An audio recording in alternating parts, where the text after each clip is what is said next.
Viral বক্তা মনে করছে, আমি তো অত ভাইরাল না, ছোটোখাটো একজন মানুষ, যে এক নজর দেখে আসি, মোবাইলে অনেক ওয়াজ শুনছি, একটু শুনে আসি। মানে দেখা হয়ে গেলে এগুলো ওয়াজ আমার পকেটে, গোলাম রব্বানী হুজুরের ওয়াজ আমার পকেটে, মানে একটা ভাব নিয়ে চলে যাচ্ছে। তো এই কয়েক মিনিটের মহাব্বত দেখায় লাভ আছে? হ্যাঁ, আমি 12-13 ঘন্টা জার্নি করে আপনাদের মাঝে আসলাম। তো যাই হোক, কেউ গেলে যান, আর কেউ উঠবেন গেলে যান, সমস্যা নেই, কিন্তু শুরু হলে উঠলে দয়া করে তার একটু বসায় দেবেন, উঠতে দেবেন না, টান দিয়ে বসায় দেবেন। পারবেন তো ইনশাআল্লাহ? লিল্লাহে তাকবীর। হ্যাঁ, একেবারে মনে করেন না হুজুর শ্যামশ্যামা ওয়াজ করতেছে, একটু শুরু করতে দেন, আস্তে আস্তে সব হবে ইনশাআল্লাহ। আপনারা যেটা ভাবতেছেন, যুবকেরা যেটা তোমরা মনে করতেছো, ওই আলোচনা হয়তো বা 52 মিনিট পরে শুরু হবে। মা বোনেরা হয়তো চিন্তা করতেছে হুজুর আমাদের বিষয়ে কিছুই বলে না, ওইটা হয়তো 1 ঘন্টা 2 মিনিট পরে শুরু হবে। কখন কি আলোচনা হবে একটু অপেক্ষা করো, শুরু তো করি। কষ্ট হয় নাকি আপনাদের? তাহলে বলেন তো, শুকরিয়া আদায় করতে হবে কার? আরেকটু জোরে বলেন কার? কেন আল্লাহ তাআলার শুকরিয়া আদায় করবেন না? এই দুনিয়ার জমিনে আল্লাহ তাআলা আপনাকে আমাকে উলঙ্গ করে পাঠিয়ে দিয়েছেন। আজকে যে শরীরের জামা কাপড়, বলেন তো বাজান দিয়েছেন কে? হ্যাঁ, এদিক খেয়াল করে। অনেকে ভাবতেছে হুজুর জন্ম হয়েছে তাতে কি, এই যে আপনি আমি উলঙ্গ হয়ে দুনিয়ার জমিনে আসলাম, শরীরে একটা কাপড় ছিল না, এই যে আজকে দামি দামি পোশাক পরেন, বলেন তো তৌফিক দান করেছেন কে? মায়ের গর্ভে থেকে যখন দুনিয়াতে এসেছিলেন জমির দলিল নিয়ে আসছিলেন? হ্যাঁ, টাকার বান্ডিল, আজকে আপনি লাখ লাখ টাকার মালিক, কয়েক বিঘা জমির মালিক, কে দিয়েছেন? সে আল্লাহর শুকরিয়া আদায় করা দরকার আছে না নাই? সুখে থাকি আর দুঃখে থাকি সব সময় প্রশংসা আদায় করতে হবে কার? যদি জিজ্ঞাসা করা ভাই কেমন আছেন, এমন ভাব নেই তো হুজুর গরিবের থাকা না থাকা, হ্যাঁ আছে, কোনো মতে দিনকাল যাচ্ছে, এ আর কি। লোকমান মানে একজন জ্ঞানী ব্যক্তি, জোরে বলেন লোকমান কি ছিলেন? জ্ঞানী ব্যক্তি। আল্লাহু আকবার বলেন। মোট আয়াত আছে 34টি, রুকু আছে 4টি। বিশ্বনবীর মক্কার জিন্দিগিতে এই সূরাটি নাজিল হয়েছেন। 21 নম্বর পারায় এই সূরাটির অবস্থান। আল্লাহু আকবার বলেন। আমি আপনাদের সামনে আজকে সূরা লোকমান থেকে আলোচনা করব। কষ্ট হবে আপনাদের? বিরক্ত হবেন কেউ? সম্মানিত ভাইয়েরা আমার, লোকমানে হাকিম নবী ছিলেন না, রসুল ছিলেন না, ছিলেন একজন জ্ঞানী ব্যক্তি, জমিনের সাধারণ একজন মানুষ। কিন্তু এই জমিনের একজন বান্দার কথা আল্লাহ তাআলার দরবারে আল্লাহ রাব্বুল আলামিনের কাছে পছন্দ হয়েছিলেন।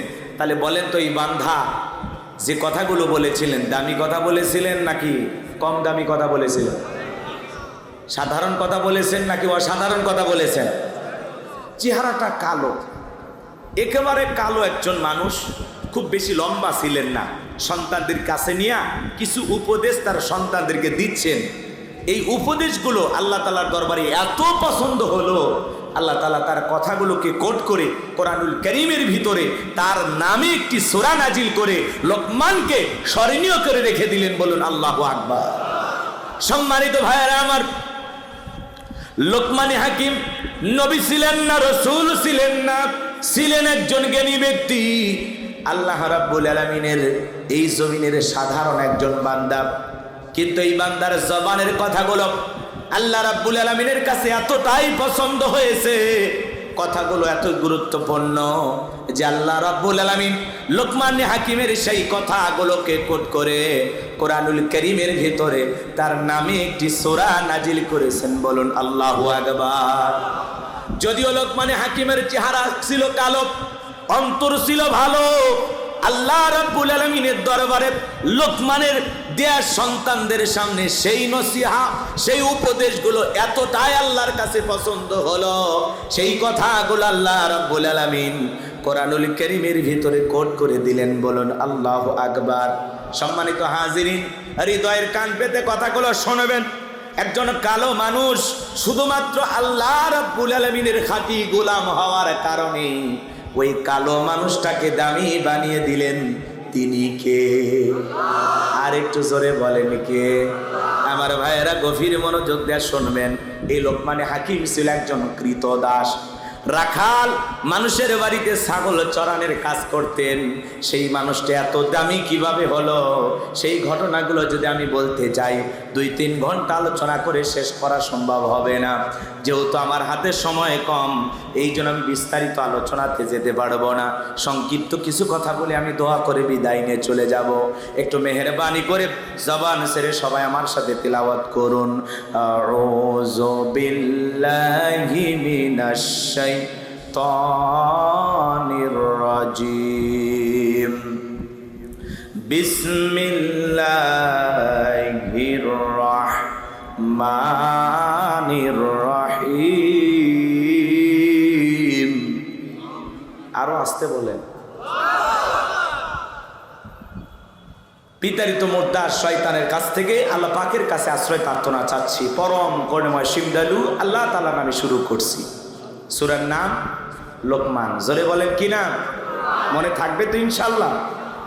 সম্মানিত ভাইয়েরা আমার, আল্লাহ রাব্বুল আলামিন বলেন, ওয়ালাকাদ আতাইনা লুকমানাল হিকমাতা আনিশকুরু লিল্লাহ ওয়া মান ইয়াশকুরু ফাইন্নামা ইয়াশকুরু লিনাফসিহি ওয়া মান কাফারা ফাইন্নাল্লাহা গানিয়্যুন হামিদ।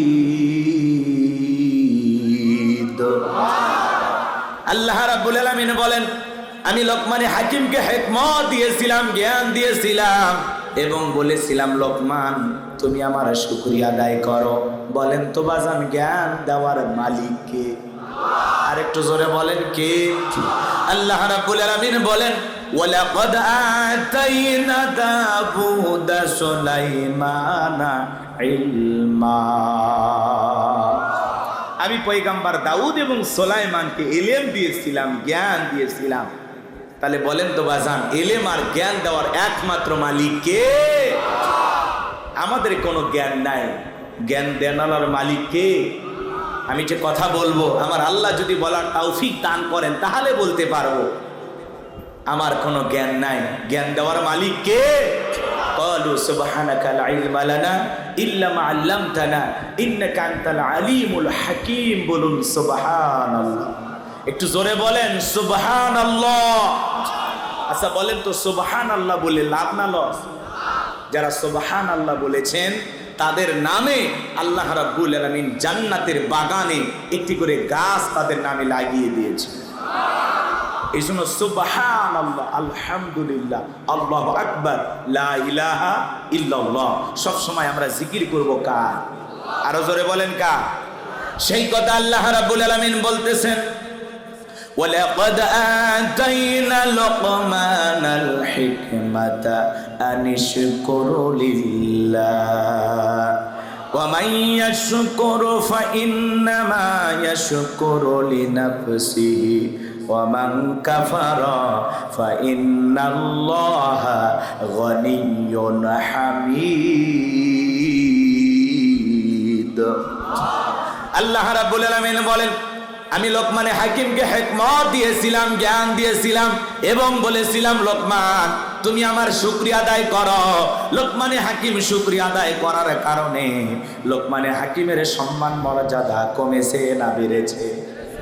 আর একটু জোরে বলেন। সম্মানিত ভাইয়েরা আমার, আল্লাহ রাব্বুল আলামিন বলেন, যারা শুকরিয়া আদায় করে সে তার নিজের জন্যই শুকরিয়া আদায় করে, আর যারা শুকরিয়া আদায় করে না তাদের জেনে রাখা উচিত আমি আল্লাহ অমুখাপেক্ষী, আমি আল্লাহ নিজেই প্রশংসিত। বলুন সুবহানাল্লাহ। ভালো করে বোঝার চেষ্টা করবেন, শুকরিয়া আদায় করলে কার লাভ? অনেকে কয় আল্লাহ লাভ। শুকরিয়া আদায় করলে বান্দার লাভ, আল্লাহর কোনো লাভ নাই। না শুকরিয়া আদায় করলে বান্দার লস, আল্লাহর কোনো লস নাই। এই জন্য আল্লাহ তাআলা স্পষ্ট করে সূরা লোকমানের ভিতরে পরিষ্কারভাবে জানিয়ে দিলেন, যারা শুকরিয়া আদায় করে সে তার নিজের জন্যই আদায় করে।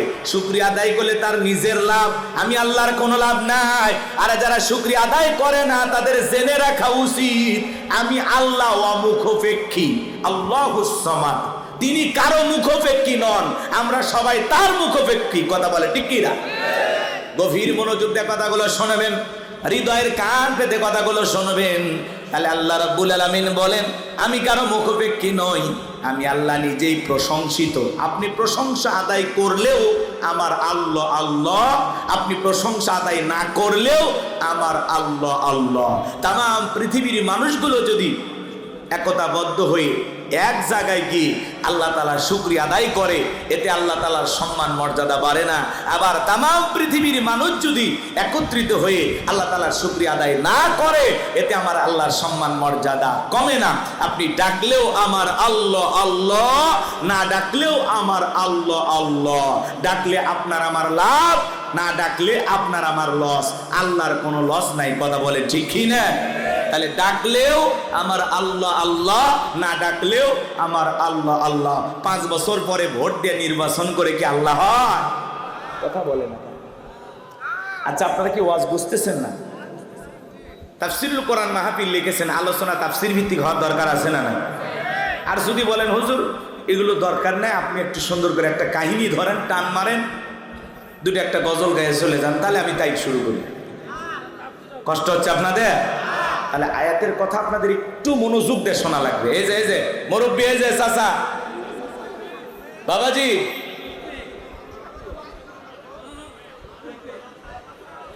ভাই, এই আমি আগেই বলেছি ওটা বসার পরিবেশ নষ্ট করা যাবে না বাবা। যদি না শোনেন, আমি তো জোর করে শোনাবো না। আমি সেই কুড়িগ্রাম গতকালকে মাহফিল করে সেই কুড়িগ্রাম বুরুঙ্গামারি, সেখান থেকে রওনা দিয়ে আপনার এই যশোরে আসলাম। এই মাহফিলটা হওয়ার কথা ছিল কয় তারিখ? 9 তারিখ। বৃষ্টির কারণে মাঠে পানি বেজে গেছে, এজন্য প্রোগ্রামটা বাস্তবায়ন করা সম্ভব হয়নি। আমি কুষ্টিয়ায় এসে সেখান থেকে ফেরত চলে গেছি।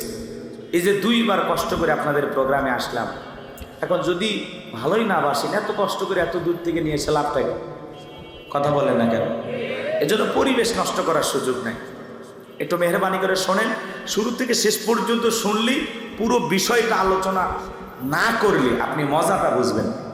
একটু অপেক্ষা করে, কষ্ট হচ্ছে আপনাদের? আর যদি ওটা বসা করে তাহলে 2-1 চলে যান, আমি একটু সময় নেই, 30 সেকেন্ড বসে থাকি। যাদের ভালো লাগতেছে না উঠে যান। অনেকে একটু ওই যে ভাইরাল বক্তা মনে করছে, আমি তো অত ভাইরাল না, ছোটোখাটো একজন মানুষ, যে এক নজর দেখে আসি। মোবাইলে অনেক ওয়াজ শুনছি, একটু শুনে আসি।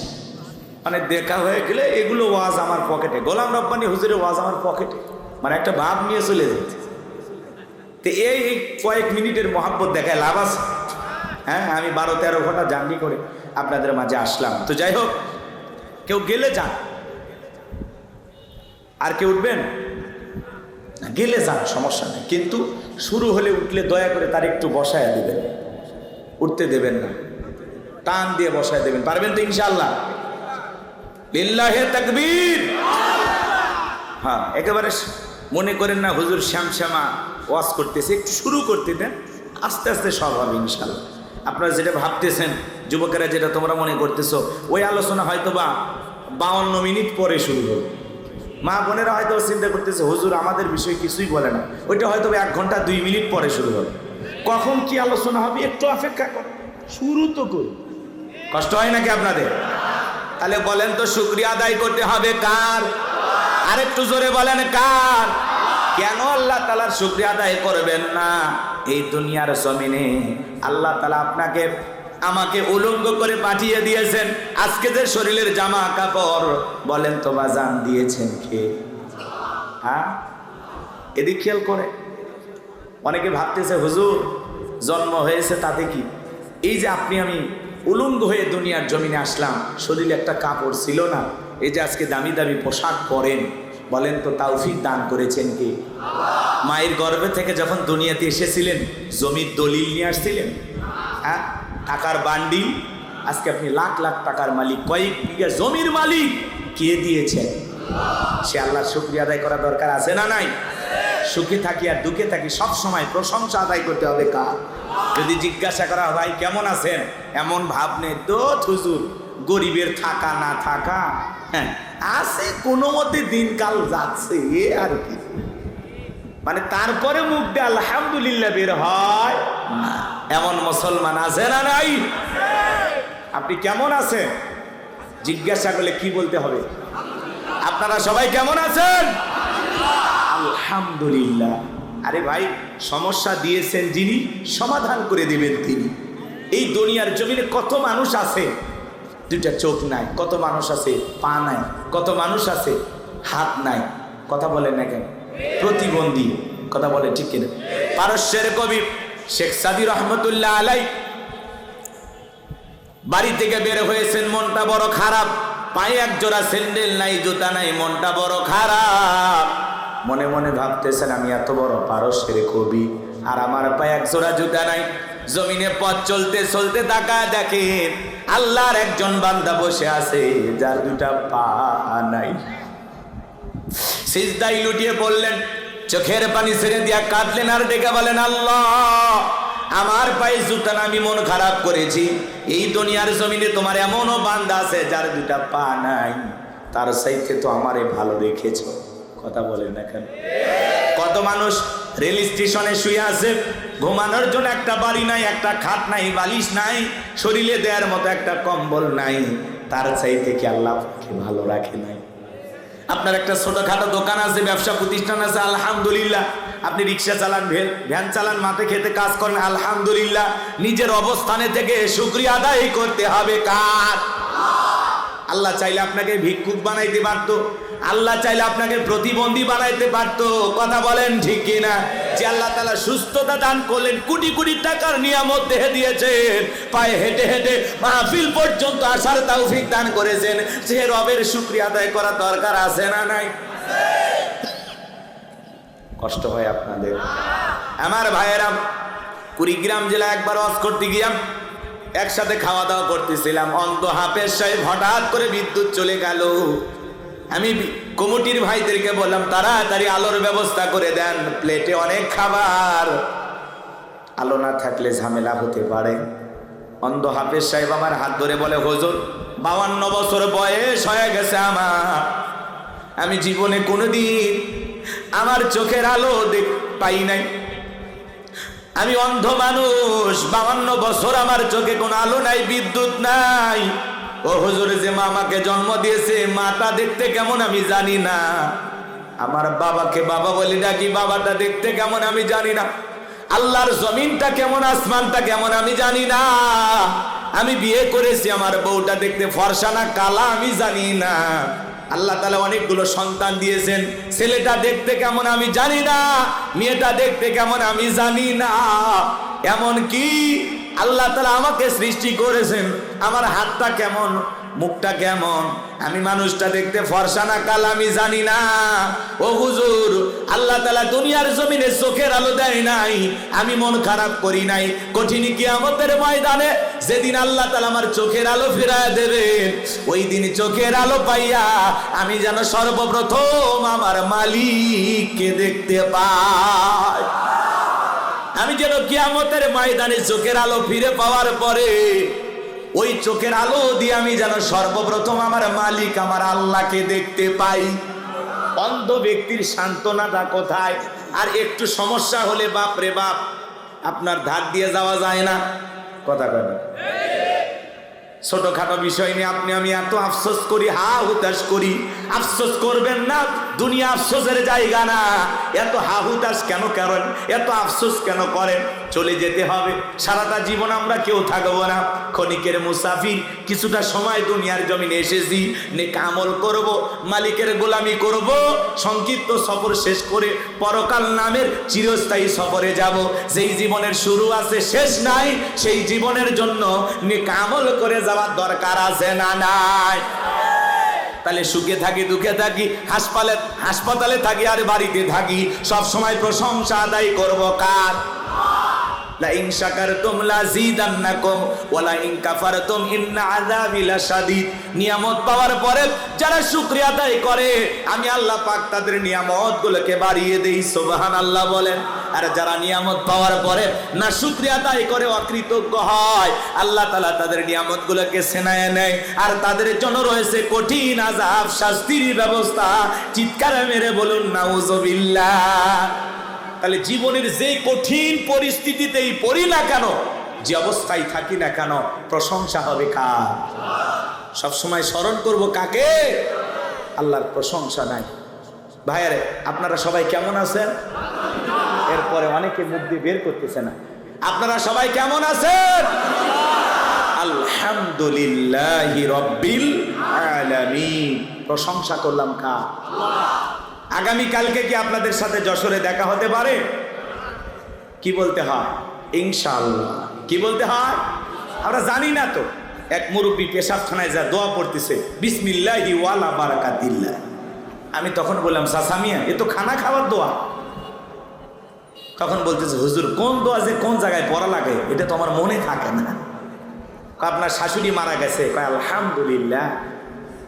আপনার স্ত্রী গর্ভবতী ছিল, সন্তান জন্ম দিয়েছে, কয় ইন্না লিল্লাহি ওয়া ইন্না ইলাইহি রাজিউন। তো কোন জায়গায় কোনটা পড়া লাগবে ব্রেক কাজ করে না, আছে না নাই? কষ্ট হচ্ছে আপনাদের? একজন ব্যক্তি, আপনাদের এই গ্রামের নাম কি? কাইবা। তো এখান থেকে একটা লোক গরু কেনার জন্য যশোরের কেশবপুরে যাচ্ছে। তো মসজিদের ইমাম সাহেবের সামনে দিয়ে হেঁটে যাচ্ছে, বলতেছে, ভাই গরু কেনার জন্য যাচ্ছেন কোথায়? বলতেছে কেশবপুরে। তো বলতেছে, বলেন। ইনশাল্লাহ গরু কেনার জন্য যাচ্ছে। এই জন্য তো হুজুরদের আমার ভাল লাগে না, দেখা হইলে খালি ফতুয়া ঢুকে দেন। কথা কয় না কেন? তো হাতে আছে গরু, পকেট আছে টাকা, তো ইনশাল্লাহ বলা লাগবে কেন? তো হুজুর আর কিছু বলে না, বোঝেন নাই? এখন দিনের দাওয়াত দিতে গেলে তুই একজন ঝাড়ি মারতে পারে, তাই বলে কি দাওয়াত বন্ধ করতে হবে? ভালো কথা বলতে হবে। ভালোর দিকে ডাকলে আপনাকে নানান ধরনের মানুষ সমালোচনা করবে, তারপরে আপনার দাওয়াত আপনাকে চালিয়ে যেতে হবে। কথা বলে ঠিক কিনা? তো আসরের নামাজ পড়ার পরে এইবার ওই একই লোকের সাথে আবারও দেখা। আগে জহর পরে, এইবার আসর পর। হুজুর বলতেছে, ভাই গরু? বলতেছে, ইনশাল্লাহ টাকা চুরি হয়ে গেছে, ইনশাল্লাহ গরু কেনা হয় নাই, ইনশাল্লাহ বাড়ির দিকে যাচ্ছি। সে ইনশাল্লাহ বললই চালান পাতি হারানোর পরে হাটে গেছে, গরু পছন্দ হয়েছে, পকেটে হাত দেয়, পকেট খালি লম্বা হয়। লক্ষণ ভালো না খারাপ? চুরি হয়ে গেছে টাকা। তো আমাদের অবস্থাটা এরকম। একটু যদি বিপদে পড়ি, হ্যাঁ অসুস্থ হই, আল্লাহ আল্লাহ এত ওষুধ খাচ্ছি, আল্লাহ আল্লাহ দয়া করো, আল্লাহ। কথা কয় না? এমন অবস্থা। এরপরে যখন আল্লাহ তাআলা দয়া করে একটু সুস্থতা দান করে, এমন ভাব নিয়ে চলাফেরা করে মনে হয় জীবনে অসুস্থই হয়নি। এক কথা বলেন না কেন? রাগ কইরেন না, বাস্তবতা। আপনারা আমার জীবনের সাথে একটু মিলায় দেখেন। ওলামা ইকরামের কথা শুধু শুনলে হবে না, বাস্তব জীবনে আমল করা লাগবে।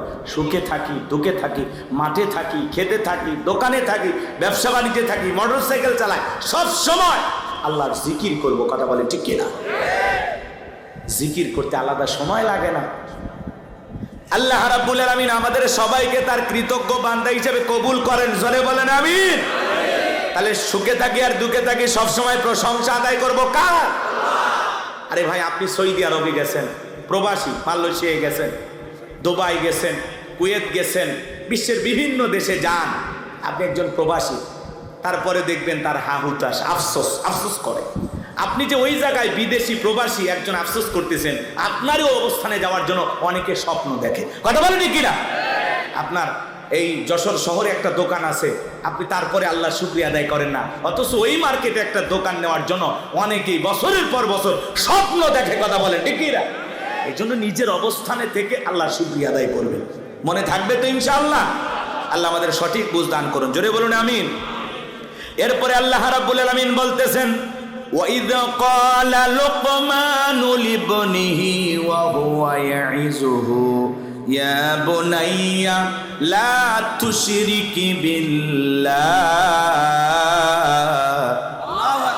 إِنَّ الشِّرْكَ لَظُلْمٌ عَظِيمٌ। আল্লাহ রাব্বুল আলামিন বলেন, স্মরণ করো লোকমানে হাকিমের কথা। যখন লোকমানে হাকিম তার কলিজার টুকরা সন্তানদেরকে একত্রিত করে, সন্তানদেরকে সুন্দর করে উপদেশ দিয়ে বলতেছেন, ইয়া বুনার বৎস, হে আমার কলিজার টুকরা সন্তান, হে আমার হৃদয়ের স্পন্দন, সন্তানকে ভালো করে ডাকার দরকার আছে না নাই? সন্তানকে ডাকে বল্টু, এটা একটা নাম হইল, এ কথা কন না কে আপনার? সন্তানদের সুন্দর নাম রাখে না, নাম রাখে Boltu, Sontu, Montu, nut, screw, bullet, tyre, fire. এ কথা কয় না ভাই, আজে বাজে নাম, সুন্দর নাম রাখে না। আমাদেরকে যখন ফোন দেয়, হুজুর একটা ছেলে সন্তান হয়েছে, নাম রাখেন। আমরা যখন বলি আল্লাহর কাছে দুইটা নাম সবচাইতে প্রিয়, একটা হলো আব্দুল্লাহ আর একটা আব্দুর রহমান। বলে আমার দাদার নাম আব্দুল্লাহ, চাচার নাম আব্দুর রহমান। নামের মধ্যে কেন জানি চাচা আর দাদা দাদা ভাব, এগুলো বয়স্ক মানুষের নাম চলবে না। আপডেট কিছু বলেন, নিউ ভার্সন কিছু বলেন, তখন সন্তানের নাম খুঁজে পায় না, নাম রাখে সনি, জনি, কথা কয় না। এগুলো নাম আছে না নাই? নাম রাখে পিকু, পিলু, টিলু, কথা কয় না কেন? আজে বাজে নাম রাখে, নামের স্টাইল আলাদা। মহিলা মানুষের নাম হাসি, খুশি, পিঙ্কি, চুমকি, সুইটি, কথা কয় না। হাইরে নামের স্টাইল, মোটু পাতলু পর্যন্ত নাম রেখে দেয় সন্তানে। আল্লাহ এই সমস্ত মানুষদেরকে হেদায়েত দান করেন, জোরে বলেন আমিন। সন্তান এদিকে খেয়াল করেন, আপনি বাবা হয়েছেন, আপনি আদর্শ বাবা হবেন কিভাবে, সন্তানকে আদর্শ সন্তান হিসেবে কিভাবে করে তুলবেন, সূরা লোকমান থেকে আপনাকে শিক্ষা গ্রহণ করতে হবে, কথা বলেন ঠিক না? লোকমানে হাকিম যেমন আদর্শ বাবা হিসাবে সন্তানদেরকে যে কয়টি উপদেশ দিয়েছিলেন, এই কয়টি উপদেশ বাবা হিসেবে যদি আপনি আপনার সন্তানকে দিতে পারেন, আপনার সন্তান পরিবর্তন হয়ে যাবে। চিৎকার মেরে বলেন আল্লাহু আকবার।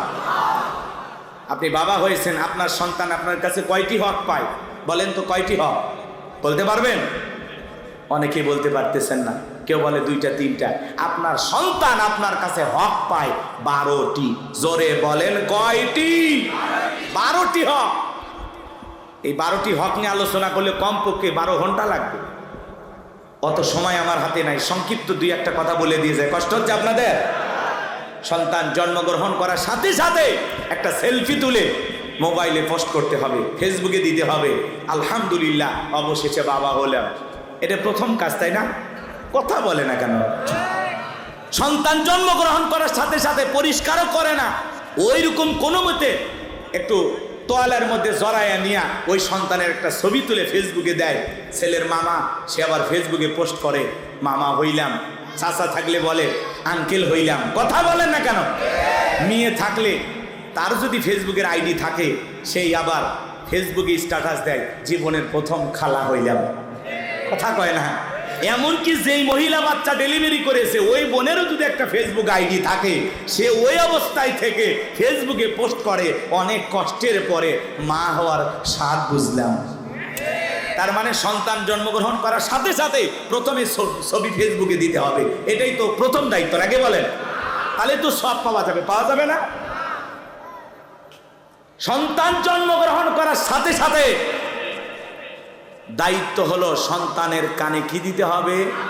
আজান দিতে হবে। সেলফি তোলার ঠেলায় আজান দেওয়ার কথা মনেই না, কথা বলেন, কথা বলেন। এরকম আপনাদের যশোর জেলায় শুরু হয়নি, এটা আমি অন্য জেলার কথা বলতেছি। এই এলাকার মানুষ তো আল্লাহর ওলি। সন্তান জন্মগ্রহণ করার সাথে সাথে কি করবেন? কথা কয় না, কথা কয় না। কি দেবেন? আজান দিবেন। এরপরে যদি আলেম ওলামা থাকে, সন্তানের এদিক খেয়াল করেন, খেজুর হোক, কোনো কিছু হোক, মিষ্টি দ্রব্য চিবাইয়া এটা সন্তানের মুখের ভিতরে দিয়ে দেবেন। তাহনিক করা, আল্লাহ বোঝার তৌফিক দান করুন, জোরে বলুন আমিন।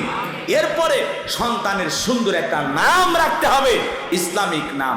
ওলামা ইকরামদের কাছ থেকে জেনে কোরআন এবং সুন্নাহর আলোকে সুন্দর একটা অর্থবহুল নাম রাখার দরকার আছে না নাই? আল্লাহ বোঝার তৌফিক দান করুন। আজে বাজে নাম রাখবো না, ঠিক আছে তো? এরপরে সন্তান যখন আস্তে আস্তে বেড়ে উঠবে, সন্তানকে দ্বীন ইলম শিক্ষা দেওয়ার দরকার আছে না নাই? মাদ্রাসায় পড়ানোর দরকার আছে না নাই? পড়াবেন তো ইনশাল্লাহ। ছেলে হোক মেয়ে হোক, সর্বপ্রথম দ্বীনের জ্ঞান সন্তানের ভিতরে ঢুকে দেওয়ার চেষ্টা করবেন। সন্তানকে প্রথমে মাদ্রাসায় পড়াবেন। আল্লাহ বোঝার তৌফিক দান করুন, জোরে বলুন আমিন। আরো কথা আছে, ওইদিকে গেলে লম্বা হবে, লম্বা করার সুযোগ নাই, সংক্ষিপ্ত কথা বলে দেওয়া যায়। ভাইয়েরা আমার, লোকমানে হাকিম তার কলিজার টুকরা সন্তানকে আদর করে ডেকে বলতেছেন, ইয়া বুনাইয়া, হে আমার বৎস, হে আমার কলিজার টুকরা সন্তান, হে আমার হৃদয়ের স্পন্দন। সন্তানকে আদর করে ডাকার দরকার আছে না নাই?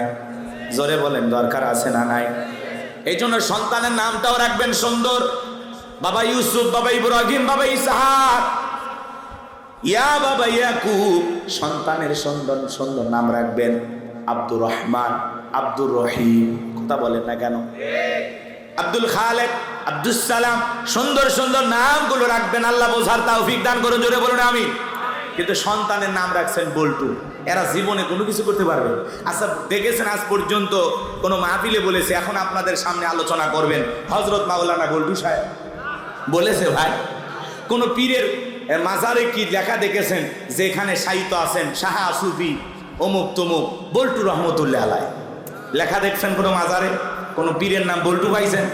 কোনো হুজুরের নাম বল্টু পাইছেন? আজ পর্যন্ত দেখেছেন? এখন আপনাদের সামনে সংসদ সদস্য বক্তব্য রাখবেন জনাব বল্টু সাহেব, পাওয়া গেছে? তো এই জন্য আপনাদের উদ্দেশ্যে বলতে চাই, সন্তানদের সুন্দর নাম রাখবেন, চমৎকার ইসলামিক নাম রাখবেন। আল্লাহ বোঝার তৌফিক দান করুন। একটু জোরে বলেন আমিন, আর একটু জোরে বলেন আমিন। আমার ভাইয়েরা লম্বা হবে, লম্বা করব না, সংক্ষিপ্ত কথা বলে দেয়া যায়। সন্তানকে আদর করে রাখতে হবে। ইয়া বুনাইয়া, হে আমার বৎস, হে আমার কলিজার টুকরা সন্তান।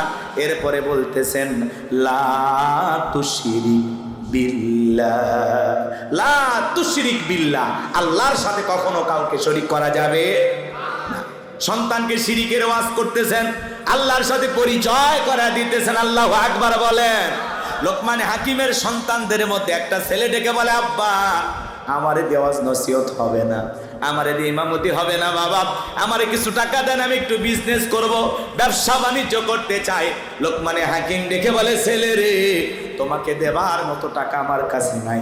ছেলেটা বড় না সরবান্দা, ডেকে বলে, আব্বা আমারে দেওয়াজ নসিহত ইমামতি হবে না। আপনারা বলেন তো আলেমের বেটা সবাই কি আলেম হয়? কথা বলেন, আলেমের বেটা সবাই হয়? আলেমের বেটাও জালেম হয়, হাজিরি বেটাও বাজি হয়, ডাক্তারের বেটাও ডাকাত হয়। কথা বলে ঠিক কি না? আবার জালেমের বেটা আলেম হয়, কথা কয় না? ডাকাতের বেটা ডাক্তার হয়, কথা বলেন ঠিক কি না? একটু মনোযোগ দিয়ে শোনেন আমার ভাইয়েরা, আমি যে কথা বলতে চাচ্ছিলাম গভীর মনোযোগ দিয়ে শোনেন। ডেকে বলে, আব্বা আমারে টাকা দেন, আমি ব্যবসা বাণিজ্য করব। লোকমানে হাকিম ডেকে বলে, বাবা বারবার যেহেতু বলতেছো তাহলে শোনো, আমি আমার এক বন্ধুর কাছে টাকা পাই, কিন্তু সেই বন্ধু একটা দ্বীপে বসবাস করে। ওই দ্বীপ পর্যন্ত পৌঁছাইতে গেলে অনেক কষ্টের পথ পাড়ি দিতে হবে, এমনকি তোমার জীবন যাওয়ার সম্ভাবনা আছে। আমি বাবা হয়ে ছেলেকে এত বড় বিপদের মুখে ফেলে দিতে পারি না। ছেলেটা ডেকে বলে, আব্বা আমারে শুধু ঠিকানা বলে দেন, যেভাবে হোক আমি যাব। ছেলেটা বড় না সরবান্দা। লোকমানে হাকিম ডেকে বলে, ছেলে তাহলে শোনো, বাড়ি থেকে যখন বের হয়ে যাইবা 2 রাকাত সালাতুল হাজতের নামাজ আদায় করবা। মনে রাখবা বিপদের আগে আর পরে 2 রাকাত করে সালাতুল হাজতের নামাজ আদায় করবা। বলেন আল্লাহু আকবার।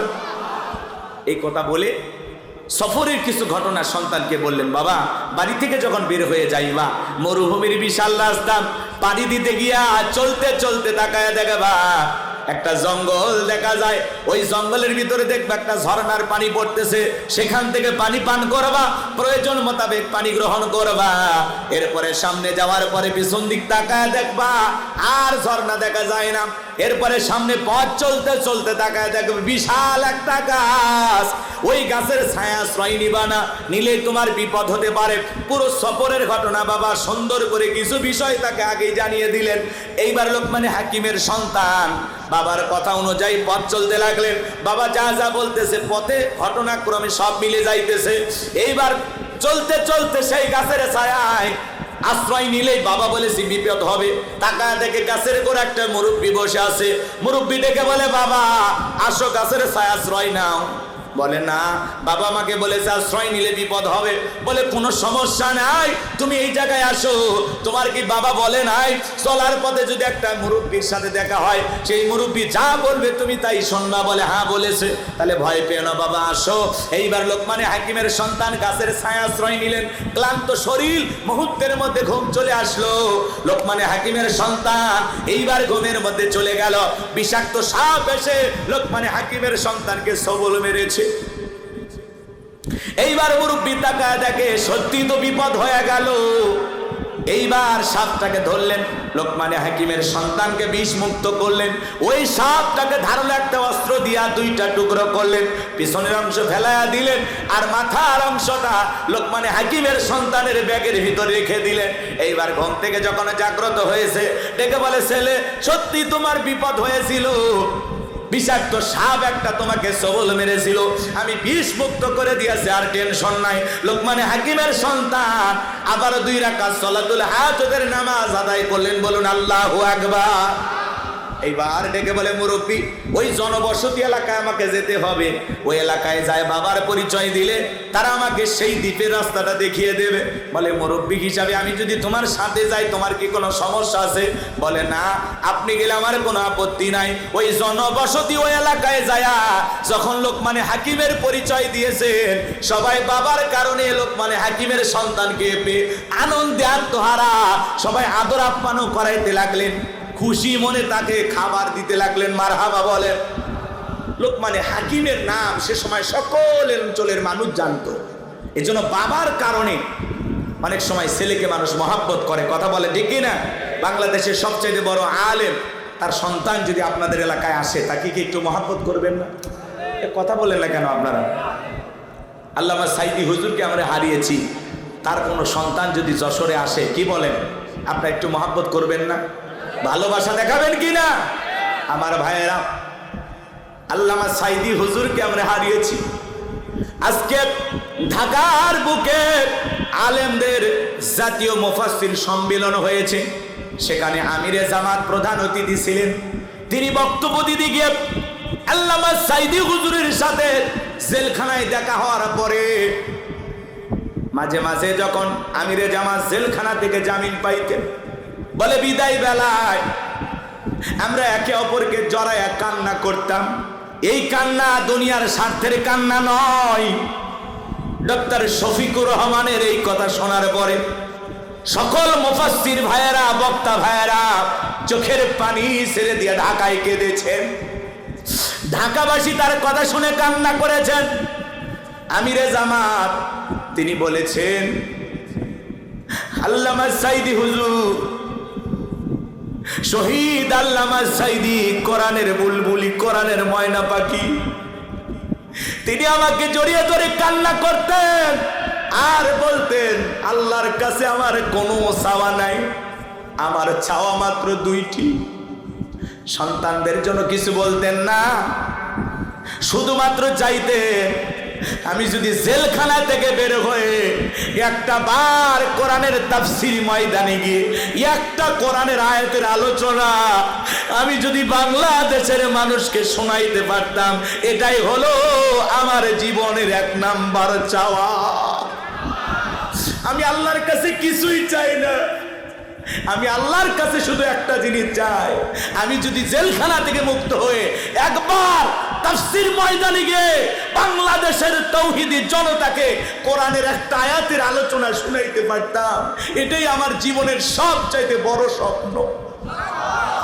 আল্লামা সাইদি হুজুর আরো বলতেন, আমিরে জামাত ডক্টর শফিকুর রহমান কান্না করলেন, তিনি কান্না করলেন আর বললেন, তিনি কান্না করতেন আর বলতেন, আমাকে আল্লাহ তাআলা যদি জেলখানা থেকে বের করে দেন, সুযোগ কখনো আসে, আল্লাহ যদি জেলখানা থেকে বের হওয়ার ব্যবস্থা করে দেন, এই জালেমের জুলুম থেকে, এই জেলখানা থেকে যদি আমি মুক্ত হতে পারি, আমার জীবনের 2 নাম্বার চাওয়া, আমি যেন জীবনের শেষবারের মতো একটা বার খানায় কাবার মেহমান হতে পারি, আল্লাহর ঘরে গিয়ে আল্লাহকে যেন সিজদা দিতে পারি।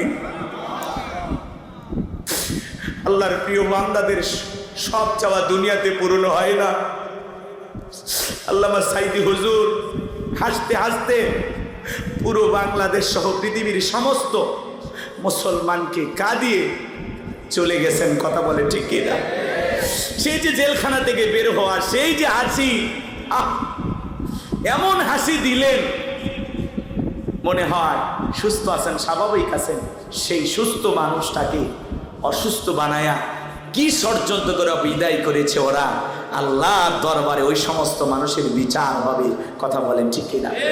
যারা ষড়যন্ত্র করে 13টা বছর তার প্রতি জুলুম করেছে, অত্যাচার করেছে, এদের বিচার হবে। কথা বলেন ঠিক কিনা? আমার ভাইয়েরা, যে মানুষটা এত সুস্থ, এত স্বাভাবিক হাসি দিলেন, সেই মানুষটা এইভাবে চলে যায়, এটা আমরা কখনো বিশ্বাস করিনি। এটা পরিকল্পিত হত্যাকাণ্ড ছাড়া আর কিছুই নয়। কথা বলে ঠিক কিনা? ওরা ঠান্ডা মাথার খনি। কথা বলেন ঠিক কিনা? আল্লাহর কাছে ওই সমস্ত জালেমদের বিচার হবে। কথা বলে ঠিক কিনা? তাহলে কোরআনের পাখি তিনি দুটি স্বপ্ন দেখতেন। একবার তিনি চেয়েছিলেন যে আমি একবার যদি জেলখানা থেকে মুক্ত হতে পারি, আমি যেন মানুষের সামনে তাফসীর ময়দানে গিয়ে একটি আয়াতের আলোচনাও যদি শোনাইতে পারতাম, এটাই আমার জীবনের সবচাইতে বড় স্বপ্ন। সুবহানাল্লাহ বলে। তাহলে তিনি এই দেশের মানুষকে কতটা মহাব্বত করতেন। এই তাফসীর ময়দান, আজকে আমরা কথা বলতেছি, আমাদের মতো অযোগ্য মানুষেরা কথা বলতেছে, এই ময়দান যিনি তৈরি করে গেছেন তিনি আল্লামা সাঈদী। কথা বলে ঠিক কিনা? তার আলোচনা শুনে আজকে আমরা কথা বলতে পারি। তার আলোচনার স্টাইল দেখে আমরা বক্তব্য দিতে জানি। তার আলোচনা শুনে, তার আলোচনা দেখে শুনে বক্তব্য, তার পথে, তার অনুপ্রেরণায় আজকে এই ময়দানে হাজার হাজার মুফাসসির বক্তা তৈরি হয়েছে। কথা বলে ঠিক কিনা? শোনো, কোরআনের পাখি আল্লামা সাঈদী হুজুর এদেশের সকল বক্তাদের শিক্ষক, মডেল, আদর্শ। কথা বলে ঠিক কিনা? এজন্য আল্লামা সাঈদী হুজুরকে আল্লাহ রাব্বুল আলামিন যেন জান্নাতের উচ্চ মাকাম দান করেন। জোরে বলুন আমিন। আরেকটু জোরে বলুন আমিন। আমির জামাত তিনি বলেছেন, জেলখানায় একসাথে থাকার সুযোগ হয়েছে, একসাথে থাকার সুযোগ হয়েছে, কিন্তু যখন আমি বের হয়ে আসতাম আমাকে জড়িয়ে কান্না করতো আর এই দুইটা কথা বলতো, আমি যদি একবার বাংলাদেশের মানুষকে একটা আয়াতের তাফসীর করে আলোচনা করে শোনাইতে পারতাম, আর একবার যদি আল্লাহর ঘরে গিয়ে আল্লাহকে সেজদা দিতে পারতাম, এটাই আমার চাওয়া, আর কোনো চাওয়া নাই। আল্লাহ যেন কোরআনের পাখির এই চাওয়াগুলো হয়তোবা দুনিয়াতে পূরণ হয় নাই, আল্লাহ যেন কিয়ামতের ময়দানে তার সম্মান মর্যাদা বাড়িয়ে দেন। জোরে বলেন আমিন। সম্মানিত ভাইয়েরা আমার, গভীর মনোযোগ দিয়ে শুনবেন। এই জন্য বাবার কারণে সন্তানকে অনেক মানুষ মহব্বত করে, ভালোবাসে। আজকে আল্লামা সাঈদী হুজুরের সন্তান আমাদের বগুড়ায় গিয়েছিল, হাজার হাজার মানুষ তার সন্তানকে দেখার জন্য এসেছেন। কোরআনের পাখির কারণে তার সন্তানকে মানুষ মহব্বত করে। মাসুদ সাঈদী, শামীম সাঈদী, তার কলিজার টুকরা সন্তান যারা দুনিয়ার জমিনে বেঁচে আছে, আল্লাহ পাক যেন তাদেরকে সুস্থতার সহিত নেখায়া দান করেন। জোরে বলুন আমিন। আর আজকে আমিরে জামাত মুফাসসিরদের এই সম্মেলনে, মাজলিসুল মুফাসসিরিনের আয়োজনে, আজকের এই সম্মেলনে ওলামায়ে কিরামদের উদ্দেশ্যে যে মেসেজ দিয়েছেন, যে বক্তব্য দিয়েছেন, আমরা যেন মাঠে বাস্তবায়ন করতে পারি। দেশবাসীর সামনে আমরা যেন কোরআন এবং সুন্নাহর আলোকে সেই কথাগুলো তুলে ধরতে পারি। আল্লাহ আমাদের তৌফিক দান করেন। জোরে বলুন আমিন। আজকে যেন ঢাকা শহরে আলেমদের মিলন মেলা হয়েছে, দেশের সকল ঘরানার ওলামায়ে কিরাম, এদেশের সকল মুফাসসিরেরা একত্রিত হয়েছেন। আমার ভাইয়েরা, এদেশের দ্বীনের দায়ী যারা আছে, বক্তা মুফাসসির যারা আছে, সবাইকে আল্লাহ রাব্বুল আলামিন সুস্থতার সহিত যেন নেখায়াত দান করেন। আর কোরআনের ময়দানে, এই সুন্দর ময়দানে সঠিক মেসেজ যেন আমরা জাতিকে দিতে পারি। আল্লাহ পাক সেই মেধা, যোগ্যতা, ইলম, জ্ঞান যেন আমাদের সবাইকে দান করেন। জোরে বলেন আমিন। আরেকটু জোরে বলেন আমিন। কষ্ট হইতেছে, বিরক্ত হয়েছেন বুঝি। আমার ভাইরা, আমি যে কথা বলতে চাচ্ছিলাম, লোকমানে হাকিমের সন্তানকে সবাই মহব্বত করতে লাগলেন, ভালোবাসা দেখাইতে লাগলেন। শুধু তাই নয়, আদর আপ্যায়নের কোনো অভাব অনাটন নাই, সবাই তাকে ভালোবাসা দেখাইতে লাগলেন। ওই এলাকা একটা ভয়ঙ্কর সুন্দরী নারী ছিল। সেই সময়ের বিশ্ব সুন্দরী বললেও ভুল হবে না। সবাই চিন্তা ভাবনা করল, ওই মেয়েটার সাথে লোকমানে হাকিমের সন্তানের বিবাহ দেব। বাবা আগেই বলেছে, বাবা ওই এলাকায় যাওয়ার পরে ওই এলাকা একটা সুন্দরী মহিলা আছে, খবরদার তাকে দেখবা না, তাকে বিবাহ করা যাবে না, করলেই কি তোমার বিপদ হবে। কিন্তু লোকজন এমন ভাবে ধরেছে, না করতে পারলো না, যে বাবা বিয়ে করো আর না করো, অন্তত একটাবার পাত্রীটার চেহারাটা দেখো। চিন্তা করে জীবনে তো বিয়ে করাই লাগবে, পাত্রী দেখলে সমস্যাটা তো নাই, একটা বার পাত্রী দেখা যায়।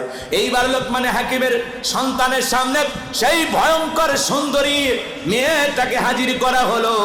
হরিণীর মতো চেহারা, কি সুন্দর চেহারা, একবার তাকাইলে চোখ ফিরানো সম্ভব নয়, এত অপরূপা সুন্দরী ছিল।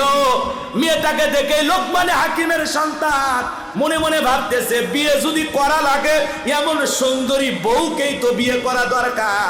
যে মেয়েটা এত সুন্দর, এই মেয়েটাকে তো ঘরের বউ বানানো দরকার।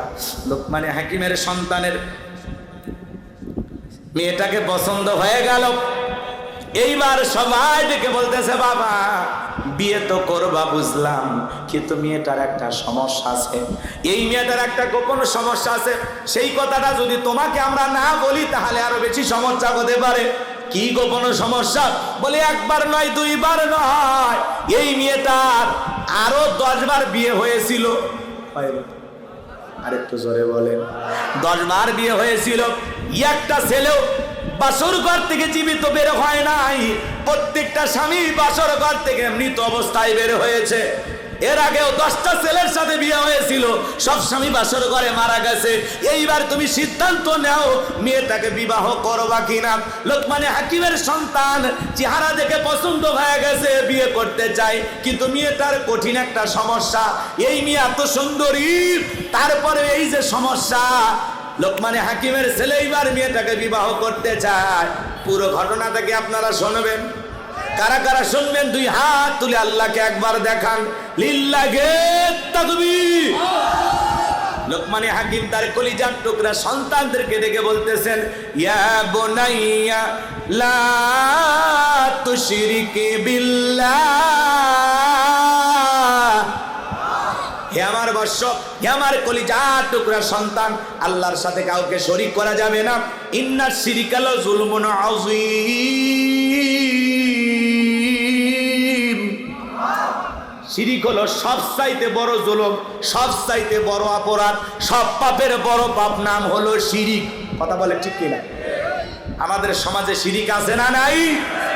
বড় শিরিকগুলোকে শিরিক আকবার বলা হয়, ছোট শিরিকগুলোকে শিরিক আসগর বলা হয়।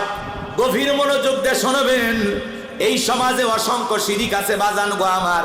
অনেক ইমানদার আমরা না বুঝে শিরিকের ভিতরে ধাবিত। কথা বলেন ঠিক কিনা? শিরিক মুক্ত আমল করার দরকার আছে না নাই? ইন্না শিরিকা লা যুলমুন আযীম। শিরিক হলো সবচাইতে বড় জুলুম, সবচাইতে বড় অপরাধ, সব পাপের বড় পাপ, নাম হলো শিরিক। নাম কি? শিরিক।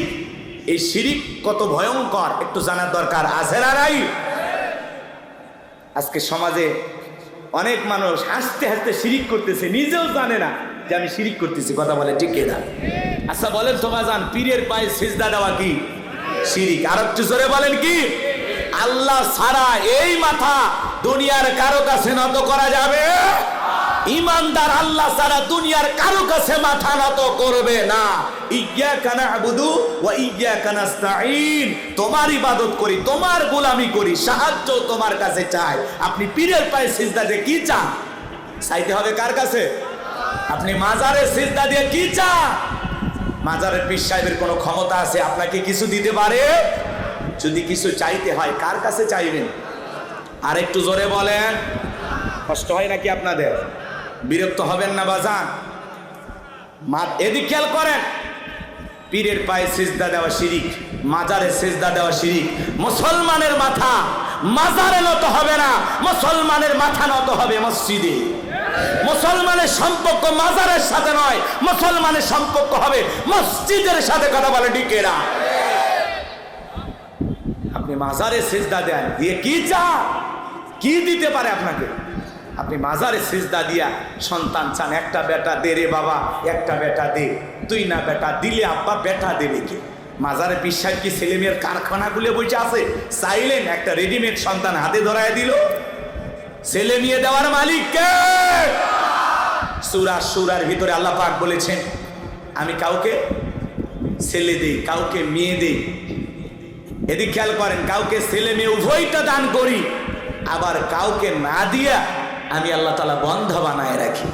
তাহলে সন্তান দেওয়ার মালিক আল্লাহ। কাউকে ছেলে দেয়, কাউকে মেয়ে দেয়, কাউকে শুধুই খালি ছেলেই দেয়, মেয়ে নেয়।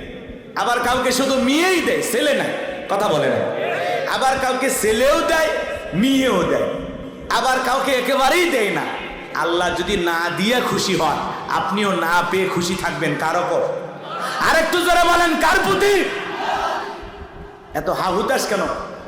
সন্তান হয় না, 52টা দরবারে 56টা ছাগল মান্নত করে। সন্তান যদি চাইতে হয় কার কাছে?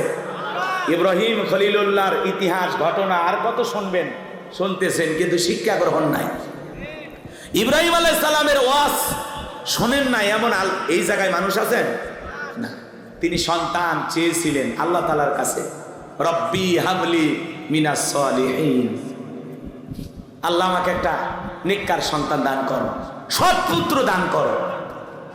আল্লাহ তাআলার কাছে সন্তান চেয়েছিলেন। 86 বছর বয়সে আল্লাহ তাআলা তাকে সন্তান দিয়েছিলেন। কয় বছর বয়স? চিন্তা করেন, 80+। এমন বয়সে আল্লাহ তাআলা যদি ইব্রাহিম খলিলুল্লাহকে সন্তান দিতে পারে, নবীকে, আল্লাহ কি আপনাকে আমাকে দিতে পারে না? জোরে বলেন। তাহলে চাইতে হবে কার কাছে? ফাইযা ফারাগতা ফানসাব ওয়া ইলা রাব্বিকা ফারগাব। বান্দা, যখন নিঃস্ব, অসহায়, দুর্বল হইবা, তোমার শূন্য হাতটা আমি আল্লাহর দিকে পেতে ধরো। তোমার শূন্য হাতটা আমি আল্লাহ পূর্ণ বানায় ফেরত দিব। বলুন আল্লাহু আকবার। এজন্য ছেলে হোক মেয়ে হোক চাইবো কার কাছে? জোরে বলেন, কার কাছে? সম্মানিত ভাইয়েরা আমার, গভীর মনোযোগ দিয়ে শোনাবেন। পীরের পায়ে সিজদা দেওয়া শিরিক, নেতার পায়ে সিজদা দেওয়া শিরিক, মাজারে সিজদা দেওয়া শিরিক। আল্লাহ সারা দুনিয়ার কাউকে সিজদা দেওয়া জায়েজ? কথা বলেন, জায়েজ নাই। আল্লাহ সারা দুনিয়ার কাউকে সিজদা দেওয়া যাবে না। সিজদা পাওয়ার একমাত্র মালিক আমার আল্লাহ। এরপরে শনিবার মঙ্গলবারে বিয়ে করা হয় না, এগুলো দিন নাকি শুভ না। আবার রাত্রিবেলায় সন্ধ্যা হয়ে গেলে শ্রমিককে টাকা দেওয়া যাবে না, কারণ ধনী যদি শ্রমিককে সন্ধ্যাবেলায় টাকা দেয় তাহলে নাকি গরিব হয়ে যায়। এগুলো ধারণা সমাজে আছে না নাই? কথা বলেন না কেন? এর পাশে এদিক খেয়াল করেন, এরপরে চিরুনি দিয়া চুল আশ্রয় দিকে চিরুনিটা যদি পড়ে যায় তাহলে নাকি বাসায় মেহমান আসে। আসে না নাই ধারণা? হাত চুলকাইলে নাকি টাকা আসে, বাঁধেন, 2 হাত খোলা রাখেন। হাত চুলকাইয়া চামড়া উঠে যাবে, রক্ত বের হবে, টাকা দেবে না। এগুলো ধারণা করাও শিরক। কথা বলে না? রাগ করতেছেন? এরপরে এদিক খেয়াল করেন, কবিরাজের কাছে যা ভাগ্য গণনা করে, টিয়া পাখির কাছে যা ভাগ্য গণনা করে, বলেন তো বাজার, আপনার আমার ভাগ্যে তকদিরে কি আছে দুনিয়ার কেউ কি জানে? এগুলো ভাবি।